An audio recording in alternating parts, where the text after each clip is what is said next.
शिवाजी पार्कात जेनझीचा जल्लोष मोठ्या प्रमाणात पाहायला मिळालाय। प्रधानांच्या राजीनाम्याचं जोरदार सेलिब्रेशन या तरुणाईकडून करण्यात आलं।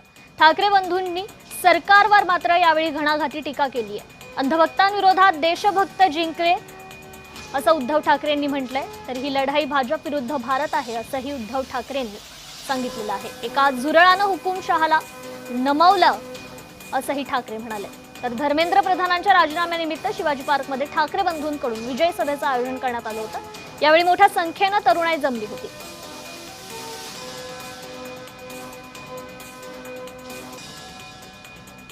ठाकरे बंधूंकडून ही जल्लोष सभा आयोजित करण्यात आली होती। जेनझीचा जनसागर शिवाजी पार्कावर लोटल्याचा पाहायला मिळाला। आत्महत्याग्रस्त विद्यार्थ्यांना शिवाजी पार्कात श्रद्धांजली सुरुवातीला वाहण्यात आली। त्यानंतर ठाकरेंची जल्लोष सभा झाली। धर्मेंद्र प्रधान यांच्या राजीनाम्यावर खरं तर ठाकरेंची ही जल्लोष सभा होती। यावेळी उद्धव ठाकरेंनी सरकारवर जोरदार टीका केलेली आहे। तर शिवाजी पार्कात मात्र जेनझीचा हा जनसागर लोटला होता। मोठ्या प्रमाणात तरुणाईनं या जल्लोष सभेला उपस्थिती लावली होती।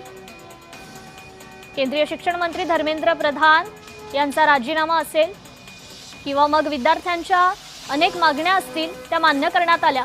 त्या संदर्भातीलच हा जल्लोष जेनझींकडून साजरा करण्यात आलेला आहे।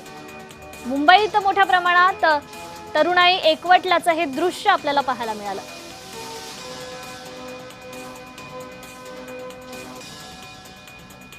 तसं पाहिलं तर आज कोणतीही निवडणूक कोणी जिंकलेली नाही,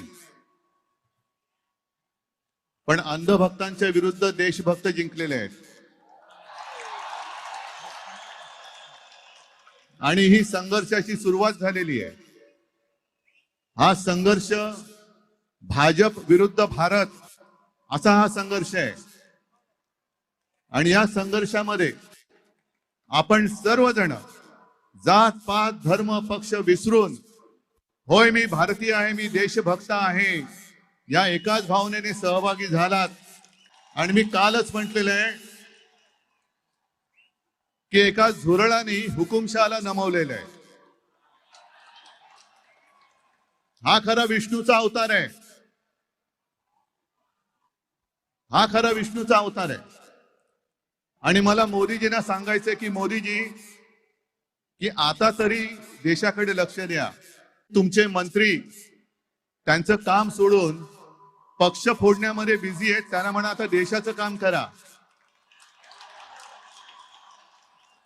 कारण अर्थमंत्री आपल्या निर्मलाबाई घसरत्या रुपयाबद्दल बोलत नाहीत, महागाईबद्दल बोलत नाहीत, पण पेपर फुटीचे फायदे समजून सांगतायत।